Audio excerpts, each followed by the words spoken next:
grabe kang bata ka. Yan. Mas grabe po kayo, syempre. Popstar royalty coach ko yan, Sarah Heronimo.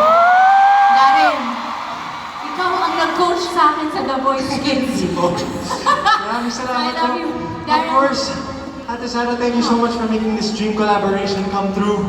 And maraming salamat po syempre for, you know, all the tips and everything you've taught me. Wala! Wala yun! Ikaw lahat yun!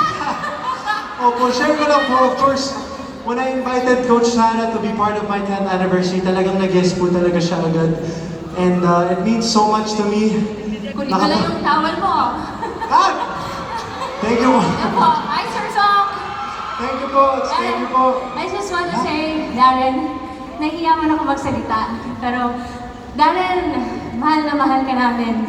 We all know how amazing you are as an artist, as a vocalist.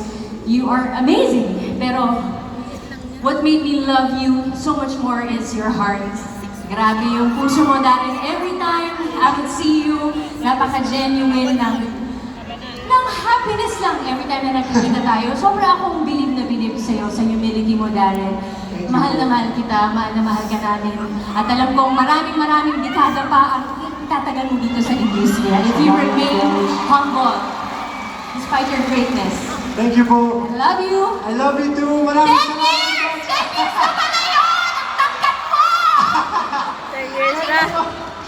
I love you so much po. Thank you po. Grabe. Thank you. Give it once again to Sarah Heronimo! Wow!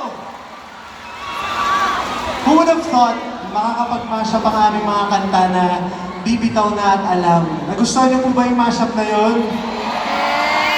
Gusto niyo bang i-release namin officially? Yes! Yay! Sandi. Joke lang. Pero, again, maraming yung kanta salamat ni po to Darren, my yung Mellow bibitaw. family.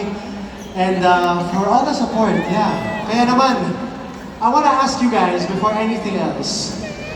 Araneta, do you guys want more? Yes! Alright, we'll give you more.